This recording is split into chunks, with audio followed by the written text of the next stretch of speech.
বিবাহের ক্ষেত্রে একজন মেয়েকে কারা কারা দেখতে পারে? বিয়ের সময় একজন মেয়েকে কারা কারা দেখতে পারে? আমাদের দেশে বিয়ের সময় পাত্রী দেখতে মিছিল নিয়ে যায় পাবলিক। আপনাদের এলাকায় আছে? বিয়েতে পাত্রী দেখতে যাচ্ছে 50 জন। পাত্রপক্ষের কতজন ভাই? 50 জন, 100 জন, 20 জন, 10 জন। এটা খুবই গর্হিত একটি কাজ। ভালো করে শুনেন, বিয়ে উপলক্ষে পাত্রীকে দেখতে গেলে সেখানে পাত্র দেখতে যাবে, পাত্রর পক্ষের তার মা বোনরা দেখতে যেতে পারে, বাস। এর বাইরে আর দু একজন আনুষঙ্গিক থাকলে যাবে। দলে দলে মানুষ যে সেখানে পাত্রী দেখা, সেও আবার গরু ছাগলের মতো হাঁটে।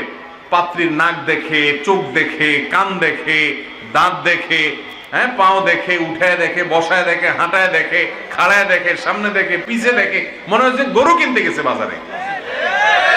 এটা খুবই গর্হিত একটা বিষয়। নারীকে সম্মান দিতে হবে। নারী আমার বোন, নারী আমার মা। অতএব কোন মেয়েকে দেখার জন্য পাত্র তো যায়, পাত্রের দুলাভাই যায়, পাত্রের বড় ভাই যায়, পাত্রের দোস্ত যায়, বন্ধু বান্ধব যায়, আছে না নাই? বাগিনা যায়।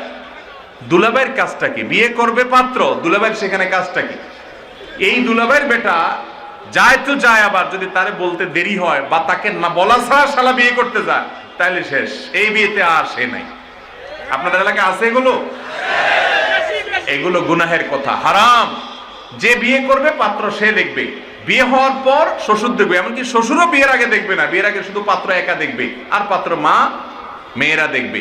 একটা মেয়েকে আপনি দেখলেন 5 জন 10 জন মিলে, পছন্দ করলেন না, ধুয়ে আসলেন, আরেক পক্ষ দেখলো, তার মন ভাঙে, তার মন খারাপ হয়, পরিবারটা তুচ্ছ তাচ্ছিল্যের মধ্যে বা কোণঠাসা পরিস্থিতির মধ্যে পড়ে।